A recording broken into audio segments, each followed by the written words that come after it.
Galileo Galilei, considerado por muchos como el padre de la ciencia moderna, fue un astrónomo, ingeniero, matemático y físico. Fue sin lugar a dudas una de las mentes más brillantes del siglo XVII. Sin embargo, pese a que gran parte de sus descubrimientos y aportes a la astronomía han contribuido significativamente a la ciencia, resulta bastante llamativo que este científico sea más conocido por sus conflictos con la Iglesia Católica que por sus descubrimientos en sí. El tan famoso juicio de Galileo en el año 1633, suceso que por mucho tiempo, incluso en la actualidad, se utiliza como propaganda para difundir la intolerancia religiosa que promovía la Iglesia Católica por aquellas épocas. Así que en este video vamos a analizar varias cosas relacionadas con este caso, como el hecho de que si realmente el heliocentrismo contradice la Biblia o si Galileo probó de verdad lo que postulaba. Así que ahora, comenzamos.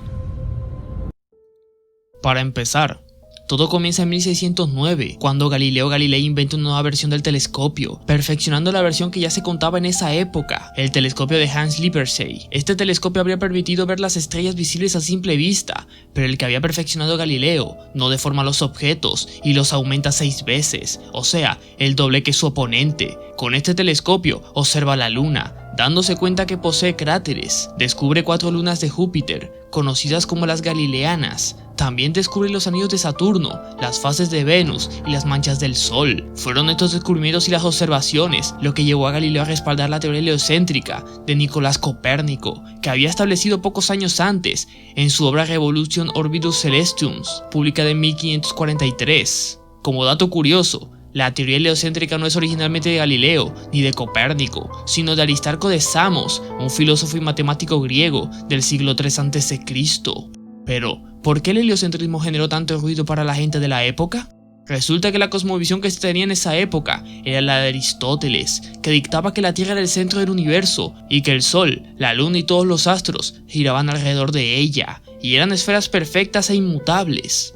Un par de siglos después, el astrónomo griego Claudio Ptolomeo mejoró y amplió el modelo que había hecho Aristóteles en el siglo II después de Cristo. Mucho tiempo después, el cristianismo tomaría el modelo aristotélico tolemaico y lo mezcló con lo que se decía en la Biblia, y así se crearía un dogma, por así decirlo, por lo que los profesores geocentristas de la época comenzarían a enemistarse con Galileo debido a fuertes debates en escuelas y promoción de sus ideas, por lo que en 1610 publica su libro Sideresus Nuncius, donde escribió todos sus descubrimientos antes mencionados. Este libro generaría mucha controversia. Uno de sus primeros opositores sería Martin Horkey, quien publicaría en ese mismo año un panfleto contra el Sideresus Nuncius, donde atacaba a Galileo personalmente y con argumentos bastante lamentables para la época. Esto provocó que los seguidores de Galileo se burlaran de Horkey, pero todo esto terminó cuando su maestro Magini lo recrimina por sus acciones. Sin embargo, la cosa no queda ahí, ya que la teoría heliocéntrica competía con la geocéntrica, por lo que en 1616 el Santo Oficio censura por completo los libros de Copérnico, condenándola de absurdo y herética. Sin embargo, ese mismo año, el Papa Pablo V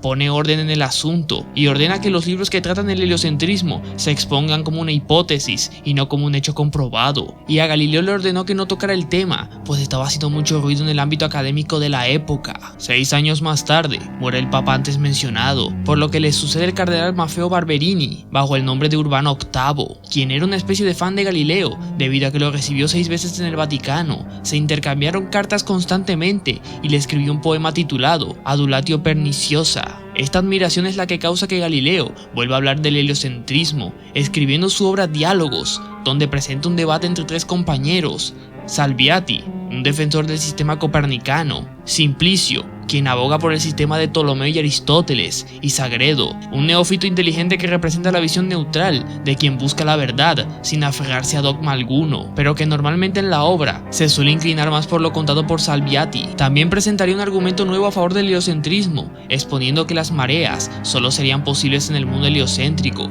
cosa que resultó ser falsa. Cuando su obra estaba terminada, Galileo se la presentó al maestro del Sagrado Palacio, quien también era admirador de Galileo, quien le informó que con algunas modificaciones se podría publicar, por lo que en 1632 se publica su libro. La polémica se armó, puesto que Urbano VIII vio este libro como un insulto, puesto a que se identifica con Simplicio, ya que es un defensor del sistema aristotélico y es ridiculizado en la obra. Galileo creía que en realidad Urbano VIII estaba influenciado por los del Santo Oficio y se defendió con que esa no era la intención de la obra. Sin embargo, el libro de Galileo no se pudo vender y fue citado en Roma acusado de herejía. Una vez en el juicio, Galileo es acusado por 3 teólogos de que su obra efectivamente era una burla al sistema aristotélico, y pese a que Galileo negaba tal burla, esto solo generó en los juzgados una señal de resistencia, puesto que estaba negando algo que era evidente. A eso se le suma que fundamentalmente entre los jesuitas del Colegio Romano, quienes lanzaron el rumor de que el Papa Urbano era en realidad el simpático pero poco brillante Simplicio. En dicho juicio, Galileo no reconoce haber recibido expresamente ninguna orden del cardenal Bellarmino. Por otra parte, dicha orden aparece en un acta que no estaba firmada ni por el cardenal ni por el propio Galileo. Con pruebas endebles, es difícil dictar una condena, por lo que es obligado a confesar, con amenazas de tortura si no lo hace, y promesas de un trato benevolente en caso de lo contrario. Aunque obviamente estas amenazas eran falsas, puesto que la Inquisición católica romana nunca torturó personas mayores, y Galileo ya contaba con 68 años.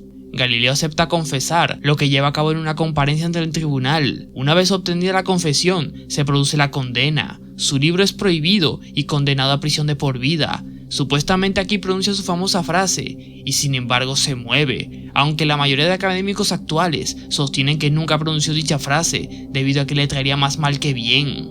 En estas circunstancias, cuando Galileo ya ha envejecido, sus amigos y admiradores consiguen reducir la sentencia de Galileo de una cadena perpetua a simple arresto domiciliario.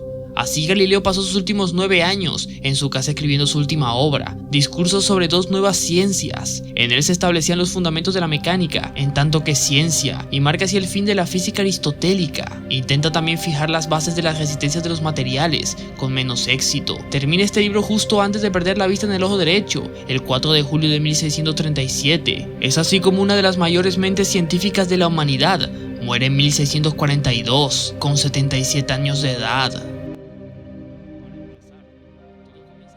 Como se habrán dado cuenta, el principal problema que tenía Galileo es que nunca llegó a dar pruebas del heliocentrismo, debido a que los argumentos que daba simplemente no tenían evidencias. Argumentos tenía, pero no evidencias. También el problema que tenía Galileo es que promovió enérgicamente una teoría que ponía en tela de juicio el modelo aristotélico tolemaico y a la propia Biblia.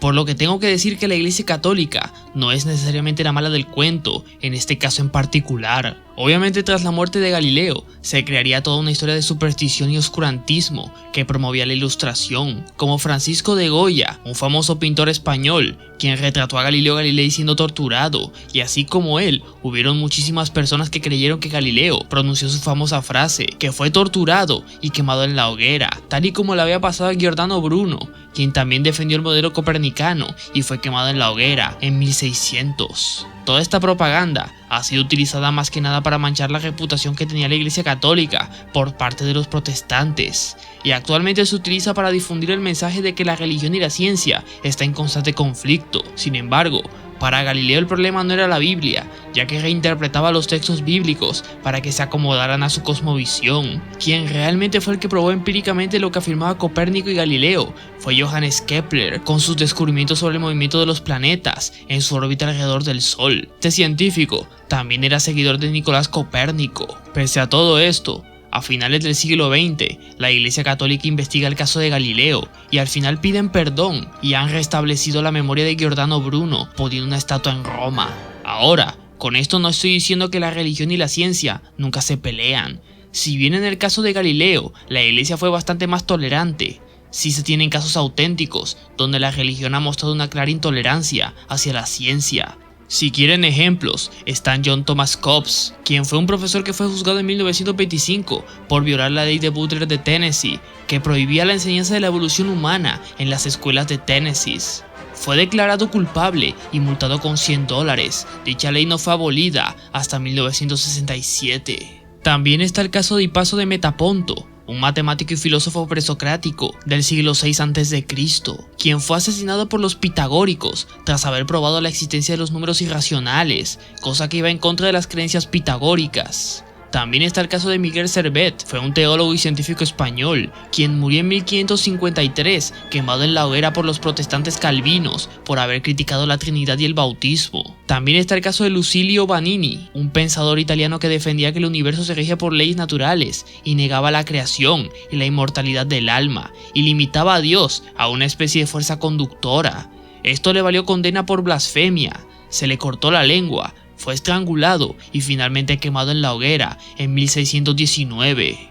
Actualmente, pese a que la Iglesia Católica vea la evolución como un hecho comprobado, aún existen religiones que rechazan estrictamente la evolución y promueven el creacionismo, rechazando la edad de la humanidad, los fósiles de homínidos y demás evidencias a favor de la evolución. Si observan esta gráfica, realizada en 2007, se darán cuenta que la religión que más acepta la evolución biológica son los budistas, mientras que la religión que más la rechaza son los testigos de Jehová. En cuanto al heliocentrismo, pues lamentablemente para las personas que toman literal la Biblia, pues, este sí la contradice, debido a que si vieron mi video que hice sobre si la Biblia contiene conocimiento científico adelantado a su época, se darán cuenta que en realidad la cosmogonía bíblica está bastante descartada por parte de la ciencia moderna. Una parte de la gente aún cree en el modelo geocéntrico. Aproximadamente 1 de 5 estadounidenses cree que el Sol da vueltas a la Tierra, de acuerdo con encuestas de 1999 y 2006. Aproximadamente 1/3 de los rusos creen en el modelo geocéntrico, según encuestas del 2011. Y así podríamos seguir sucesivamente, dándonos cuenta que aún existe una pequeña parte de la población que aún cree en el modelo geocéntrico, que ya ha sido bastante descartado por la ciencia moderna. En conclusión, el caso de Galileo no es como tal un ejemplo de oscurantismo religioso, pero sí un ejemplo del por qué los dogmas son más peligrosos de lo que parecen. Si tú le preguntas a cualquier científico, la diferencia entre ciencia y religión es que la ciencia precisamente quiere evitar dogmas, mientras que la religión no. La religión como tal no es necesariamente enemiga de la ciencia, lo que pasa es que el ser humano a lo largo de la historia siempre se ha querido sentir superior a los demás y silenciando a todo aquel que afirme lo contrario. La única diferencia entre los tiempos de Galileo y los actuales es que hoy en día hay un poquito más de libertad de expresión, pero en cuanto a la intolerancia, aún sigue, y no solamente se ve en el ámbito religioso y científico, sino que también se da en el ámbito político, en el deporte y en el mundo de las redes sociales, donde a la mínima que dices algo en contra de cualquier opinión, te saltan los 4 o 5 iluminados a insultarte e intentar silenciarte. La humanidad sigue en las mismas. Y bueno, hasta aquí ha llegado el video sobre el supuesto caso de intolerancia religiosa hacia los descubrimientos de Galileo Galilei. ¿Qué otros falsos casos o casos auténticos de intolerancia religiosa a la ciencia conoces? Por favor, me lo puedes dejar en los comentarios. Además de eso, dale me gusta al video y recomiéndame otros temas similares. Puedes seguirme en Instagram donde hago contenido similar y nos vemos en el próximo video. Chao.